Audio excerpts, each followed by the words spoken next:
Alright, late to the party? Maybe. Dry rehash opinions that everyone's already heard before? Hopefully not. Positive impressions on Bethesda's newest original universe? Comfortable yes. Today is my impressions video for Starfield. My method is to do an impressions video after a few dozen hours, then a final review much later down the line when I fully understand everything there is to know about the game. But without further ado, no beating around the bush, let's discuss Bethesda's newest original game launch, which is obviously Starfield. If you're a hater, keep on watching and comment down below because you're going to disagree with me, but you're wrong, so that's okay. And if you're a lover of the game so far, keep on watching because that way I can tickle your confirmation bias and you can argue with the haters down below in the comment section, thereby spiking my engagement metrics. I like this game. I like it a lot, and while it certainly leaves a fair bit to be desired, considering the advertised scope of the title at least, I think that this would qualify as a return to form, if you will, on the part of Bethesda after they mercilessly trashed their own reputation with Fallout 76. Where to begin? For starters, anyone who has ever played a game from Bethesda, think Skyrim, Fallout 3, Fallout 4, etc., basically already knows what they're looking at. Starfield isn't revolutionary. It doesn't break new barriers or redefine gameplay tropes, but it does give you a brand new, well-optimized universal sandbox with some very interesting gameplay. You start out as a miner. It's boring, but not the bad kind of boring where you feel corralled into some sort of useless activity for a long period of time. It was the acceptable kind of boring, where you get to start looting things immediately and realizing your dream of becoming a space pirate hoarder of sorts, if that's actually what you want to do. One thing right off the bat is that the character creation and background portion of the game feels really, really good. On my first character, I wanted to make him as much like myself as possible. I figured I'd make a weirdo later down the line, because that's definitely possible, but the results were pretty on point. I got to select a series of traits, all of them appearing to contain practical in-game value, and the conclusion was that I had an introverted scavenger who was really good at talking. Now, I would be remiss here if I didn't mention the controversy unfolding right now as I write this in relation to the game's inclusion of pronouns, or neo-pronouns, or however you want to say it. But here's the thing. What exactly am I supposed to even say about that? What position am I supposed to take? They do this whole gender-neutral type thing. They have pronoun selection, obviously. Some people are very outraged over that. And I think it's completely stupid, the inclusion of pronouns in general. I do. However, they show up once, you make your selection, and you move on to things that are infinitely more important, like perks and attributes. So I don't know what to tell everyone other than the game has pronouns. I didn't really care about that. And at the end of the day, that's where I stand. Overlooking that sort of shallow controversy, which I do believe is kind of contrived and useless and doesn't really matter at this stage. I mean, some people think it matters, that's fine. You can think it matters, but I don't. Looking past all of that, this kind of initial depth is critically important for me to highlight because it made me attached to my character, successfully attached to my character, right from the very start, when I finally got it all sorted out the way I wanted to. It felt like what I had chosen actually mattered. It didn't just feel that way, it did actually matter. And that was key, because the next 6 or so hours, maybe 8 hours, were really kind of stupid.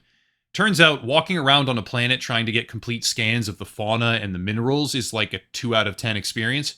If that's your thing, cool. You can sell complete scans later down the line for credits as well, so there is a practical purpose to it. At least you get something out of it.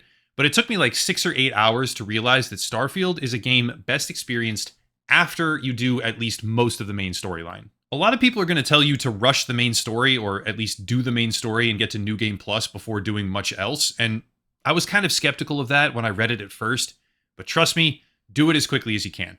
I'm not saying speedrun it, right? You can do side content if you want to, but honestly, do it before you spend time building an outpost or making a ship or engaging with the real systems that make this game great, because if you don't, you might actually quit. I don't know, other people are different than me, but it really does feel like you should focus exclusively on the main story for a while before you do anything else.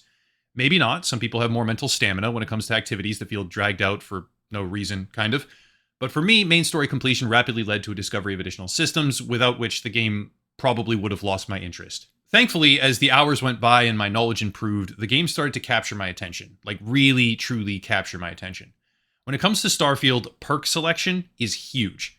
Where you decide to dump your points, which tree, individual, like, subsection of the tree, leads to enormous amounts of content you otherwise wouldn't see at all, or be able to access in the first place. I'm sure that with a couple hundred hours under my belt, that type of choice will seem trivial, owing to the fact that I'll have acquired all the skills I need to in the game to open up the entire scope of the playable content, or not, depending on how punishing they are with interlocking or exclusionary storylines, but the game so far makes me carefully consider what I want to pick, when I pick it, and why I choose to do so in the first place. It's good design. True to form with any existing Bethesda game, being able to pick locks successfully has tangible benefits, but Even just a couple of points felt like a massive payoff when I encountered doors to entirely new areas or roundabout ways to infiltrate compounds. It's worth a mention, however, that the lockpicking minigame puzzle isn't very intuitive. It's a simple slot the right things into the circle type game, and the higher difficulties get tedious if you're trying to do them quickly, which I often am, meaning I have to slow down or waste all of my digipicks. So, I don't know. It's not bad, but it's certainly not as good as prior examples of lockpicking in other Bethesda titles. That's a pretty lackluster example, honestly, picking locks, so how about a much better one? For hours, I struggled through the world, trading with my companion, carefully managing my inventory, dropping things constantly because I was over-encumbered with consistency, and it was very tedious. The cargo capacity on my ship was terrible at the time, and I was feeling like this may be another repeat of Fallout 76.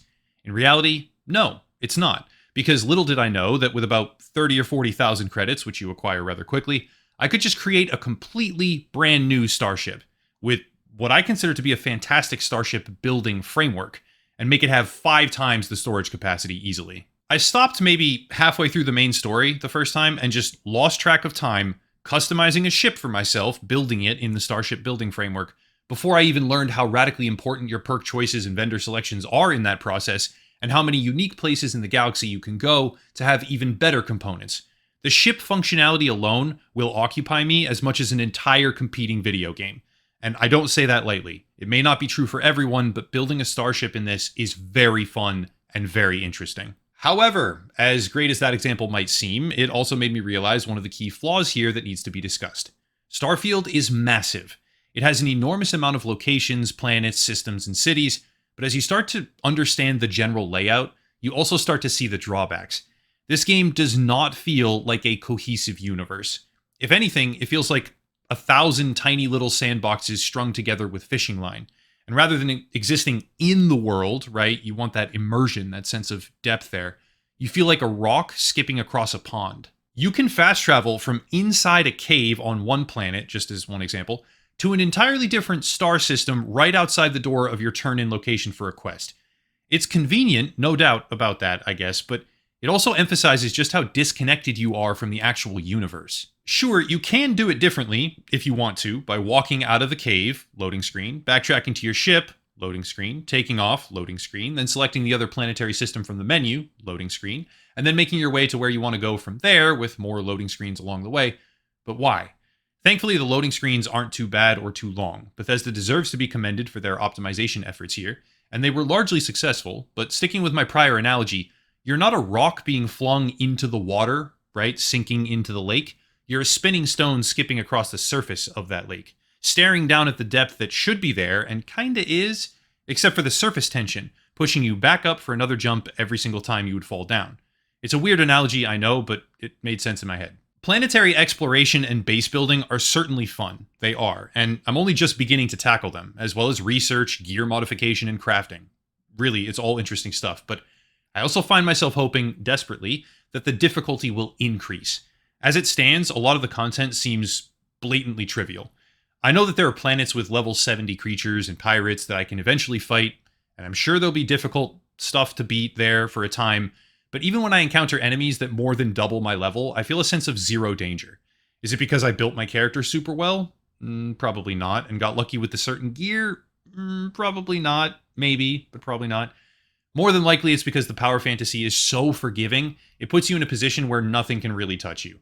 And the AI doesn't even have a chance. By the way, that's a gripe of mine. The combat AI is bad.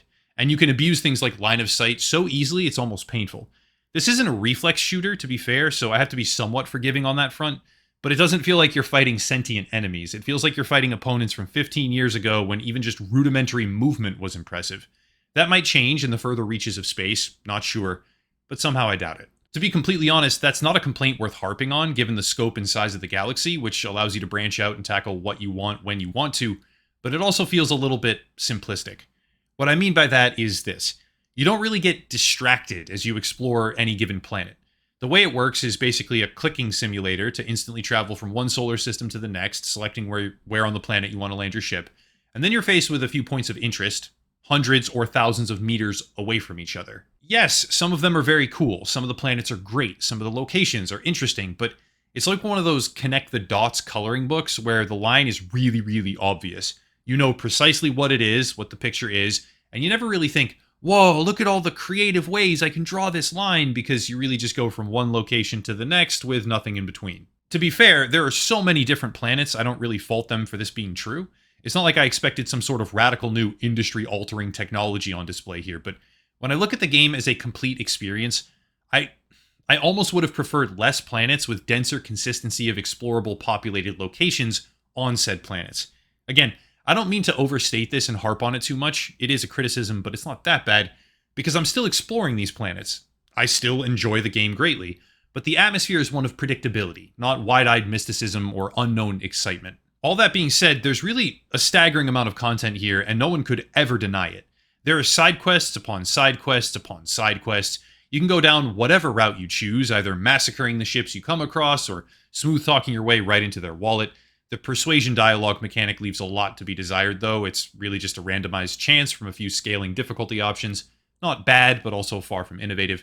You can smuggle things between planets, synthesize chemicals, infiltrate undercover, help colonists settle on different areas, steal and sell human organs, that was an interesting one, or spend your time building a massive starbase on an abandoned world, and all of it collectively as one, full picture, flaws combined, because there are flaws, all of it together feels good. The voice acting is fine, the graphics are certainly decent, a lot of people are having fun comparing it to Baldur's Gate 3, but that's not really a fair comparison, they're worlds apart. And I caught myself pretty often thinking, that's cool, I guess. But I rarely found myself ever outright annoyed, rarely saw something that caused impulsive irritation beyond a couple of things that I'll mention in just a second here. And believe me, I never thought I would be saying this, I really didn't, but my playthrough thus far has been relatively bug-free. I know that bugs and exploits exist, but they're not ruining my experience, and perhaps the bar is just really, really low, in a sense, after things like Fallout 76 and Cyberpunk 2077, at least how it was during launch. But I find myself not regretting the purchase in the slightest. I'm excited to play more, enthusiastic about scaling my character into higher leveled sections of the universe with an air of excitement that feels adequate. And yeah, I mean, it's like a 10-mile wide puddle that's only a foot deep, right? It's not an inch deep, it's a foot deep. It's definitely got some depth, but it's really this very large, shallow experience as opposed to something smaller with a lot of depth. Lately, I spend a lot more time than I would actually like managing inventory space and taking physical notes on side pieces of paper, because I don't really see a way to put down map markers, even though the universe is enormous, while also taking quite a few screenshots and saving them in a separate folder on my desktop, because the game either doesn't have a local map option that you can see, or because I'm an idiot and can't figure out how to see it if it is there. But even with those irritations, and they are irritations, the overwhelming sense that I get when sitting down with an hour or two to spare is, go play some Starfield. And what are video games for if not to conjure up that sense of excitement about entering a digital world and exploring? And I do have that feeling. I can say with relative ease that the game will provide hundreds of hours of enjoyment. That's probably the easiest statement I could make in this entire video, which is commendable by itself. And as a result, call it optimism, the honeymoon phase, or just a perfect combination of boxes being checked on what I enjoy from a personal perspective.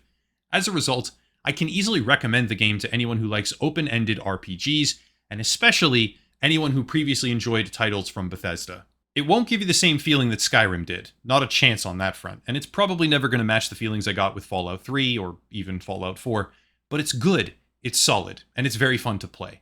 I don't know enough for a final review just yet, hence why the video is impressions and not a full review. I certainly don't have the mindset to throw down a numerical score at this particular juncture, nor do I think it would be fair if I did, but it's fun. It's got incredible ambition, and the areas where it falls short can easily be overlooked. It does fall short in quite a few areas, but yeah, you can overlook those if you give it some grace and stick through to the parts that really do shine. I'm having fun with it, that's undeniable, and I'm fairly confident that I'll keep having fun with it for many more hours. I guess I'll find out. That's it. If you want to support the channel, please do consider locals and Patreon or channel memberships here on YouTube. Advertising revenue is really in the pipes right now, and as I go through some pretty major life situations on the outside, my goal is to reignite the content schedule like it used to be, since I've slipped quite a lot and slowed down with my pacing. There's all sorts of other links as well, cybersecurity products, an affiliate list for those interested, social media, etc., but I'll cut it there and stop rambling. This is a lukewarm video, I know, it's not really an extreme take on either end. Game is good, I like it, that's the gist of it, but for an impressions video, yeah, that's the honest to God truth. Starfield is a return to form for Bethesda, even if it's not revolutionary, and I'm having a lot of fun. It makes me lose track of time. That's the final thing I want to say to everyone. I lose track of time when I play this game, and truly, honestly, what else is a video game for, if not losing track of time? Thank you all for watching, and have a nice night.